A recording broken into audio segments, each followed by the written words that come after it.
The ragged line had respite for some minutes, but during its pause the struggle in the forest became magnified until the trees seemed to quiver from the firing and the ground to shake from the rushing of the men. The voices of the cannon were mingled in a long and interminable row. It seemed difficult to live in such an atmosphere. The chests of the men strained for a bit of freshness, and their throats craved water. There was one shot through the body, who raised a cry of bitter lamentation when came this lull. Perhaps he had been calling out during the fighting also, but at that time no one had heard him. But now the men turned at the woeful complaints of him upon the ground. "Who is it? Who is it?" "It's Jimmy Rogers. Jimmy Rogers." When their eyes first encountered him there was a sudden halt, as if they feared to go near. He was thrashing about in the grass, twisting his shuddering body into many strange postures. He was screaming loudly. This instant's hesitation seemed to fill him with a tremendous, fantastic contempt, and he damned them in shrieked sentences. The youth's friend had a geographical illusion concerning a stream, and he obtained permission to go for some water. Immediately canteens were showered upon him. "Fill mine, will ya? Bring me some, too. And me, too." He departed, ladened. The youth went with his friend, feeling a desire to throw his heated body onto the stream and, soaking there, drink quarts. They made a hurried search for the supposed stream, but did not find it. "No water here," said the youth. They turned without delay and began to retrace their steps. From their position as they again faced toward the place of the fighting, they could of course comprehend a greater amount of the battle than when their visions had been blurred by the hurling smoke of the line. They could see dark stretches winding along the land, and on one cleared space there was a row of guns making gray clouds, which were filled with large flashes of orange-colored flame. Over some foliage they could see the roof of a house. One window, glowing a deep murder red, shone squarely through the leaves. From the edifice a tall leaning tower of smoke went far into the sky. Looking over their own troops, they saw mixed masses slowly getting into regular form. The sunlight made twinkling points of the bright steel. To the rear there was a glimpse of a distant roadway as it curved over a slope. It was crowded with retreating infantry.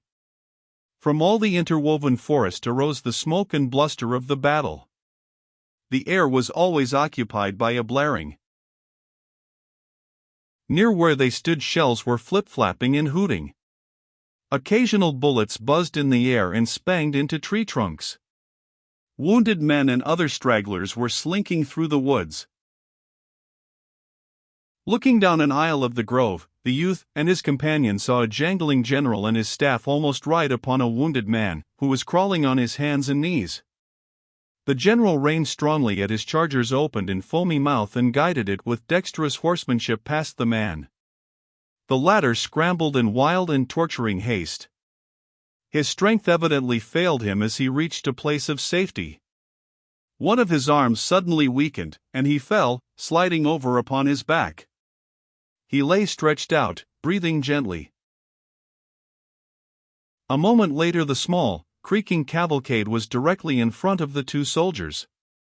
Another officer, riding with the skillful abandon of a cowboy, galloped his horse to a position directly before the general. The two unnoticed foot soldiers made a little show of going on, but they lingered near in the desire to overhear the conversation. Perhaps, they thought, some great inner historical things would be said.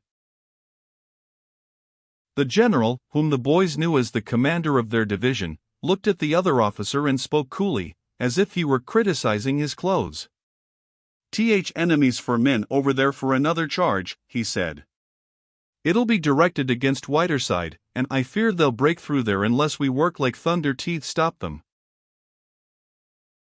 The other swore at his restive horse, and then cleared his throat. He made a gesture toward his cap. "It'll be hell to pay stoppin' them," he said shortly. "I presume so," remarked the general. Then he began to talk rapidly and in a lower tone. He frequently illustrated his words with a pointing finger. The two infantrymen could hear nothing until finally he asked, "What troops can you spare?" The officer who rode like a cowboy reflected for an instant. "Well," he said, "I had to order in TH 12th to help TH 76th, and I haven't really got any. But there's TH 304th. They fight like a lot of mule drivers. I can spare them best of any." The youth and his friend exchanged glances of astonishment. The general spoke sharply. "Get 'em ready, then. I'll watch developments from here, and send you word when teeth start them. It'll happen in 5 minutes." As the other officer tossed his fingers toward his cap and wheeling his horse, started away, the general called out to him in a sober voice, "I don't believe many of your mule drivers will get back." The other shouted something in reply. He smiled. With scared faces, the youth and his companion hurried back to the line. These happenings had occupied an incredibly short time, yet the youth felt that in them he had been made aged. New eyes were given to him. And the most startling thing was to learn suddenly that he was very insignificant. The officer spoke of the regiment as if he referred to a broom. Some part of the woods needed sweeping, perhaps, and he merely indicated a broom in a tone properly indifferent to its fate. It was war, no doubt, but it appeared strange. As the two boys approached the line, the lieutenant perceived them and swelled with wrath. "Fleming, Wilson, how long does it take ya to get water, anyhow, where ya been to?" But his oration ceased as he saw their eyes, which were large with great tails. "We're going T-charge, we're going T-charge," cried the youth's friend, hastening with his news. "Charge," said the lieutenant. "Charge? Well, be God. Now, this is real fightin'. Over his soiled countenance there went a boastful smile. "Charge? Well, be God." A little group of soldiers surrounded the two youths. "Are we, sure enough? Well, I'll be derned. Charge? What fare? What at? Wilson, you're lyin'. "I hope to die," said the youth, pitching his tones to the key of angry remonstrance. "Sure as shooting, I tell you." And his friend spoke in reinforcement. "Not by a blame sight, he ain't lyin'. We heard 'em talkin'. They caught sight of two mounted figures a short distance from them.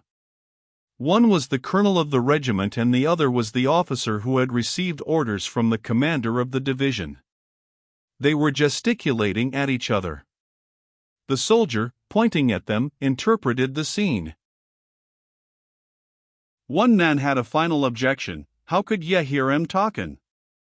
But the men, for a large part, nodded, admitting that previously the two friends had spoken truth. They settled back into reposeful attitudes with airs of having accepted the matter. And they mused upon it, with 100 varieties of expression. It was an engrossing thing to think about. Many tightened their belts carefully and hitched at their trousers. A moment later the officers began to bustle among the men, pushing them into a more compact mass and into a better alignment. They chased those that straggled and fumed at a few men who seemed to show by their attitudes that they had decided to remain at that spot. They were like critical shepherds struggling with sheep. Presently, the regiment seemed to draw itself up and heave a deep breath. None of the men's faces were mirrors of large thoughts. The soldiers were bended and stooped like sprinters before a signal.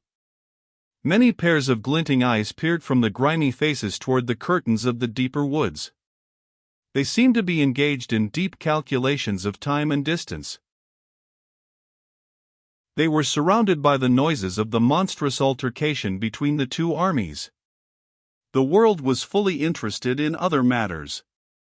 Apparently, the regiment had its small affair to itself. The youth, turning, shot a quick, inquiring glance at his friend. The latter returned to him the same manner of look. They were the only ones who possessed an inner knowledge. Mule drivers, healthy pay, don't believe many will get back. It was an ironical secret. Still, they saw no hesitation in each other's faces, and they nodded a mute and unprotesting assent when a shaggy man near them said in a meek voice, "We'll get swallowed."